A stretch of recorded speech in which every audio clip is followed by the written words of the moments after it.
One small gesture. One morning, when I was about 5 years old, my mother woke me up to tell me that my grandfather, the man who had raised me most of my childhood, was in the hospital because he had had a heart attack. I remember seeing how upset my mother was.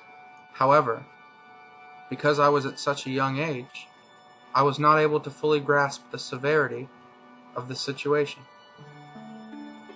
We went to the hospital to see my grandfather almost immediately after my mother had told me what had happened. I remember seeing him in his hospital bed, barely able to move, but I was too young at the time to realize just how much he was struggling to hold on.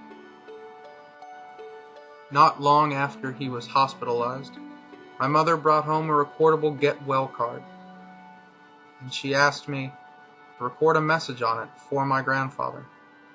I remember taking the card and recording the only thing that I knew my grandfather would like to hear in the hospital. "Pap-Pap, I love you," I recorded on the card.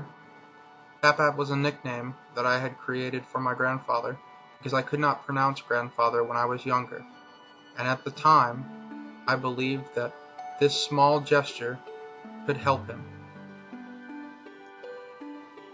What happened next was truly a miracle. My mother brought the card to my grandfather at the hospital, and when he heard the recording, he began to weep.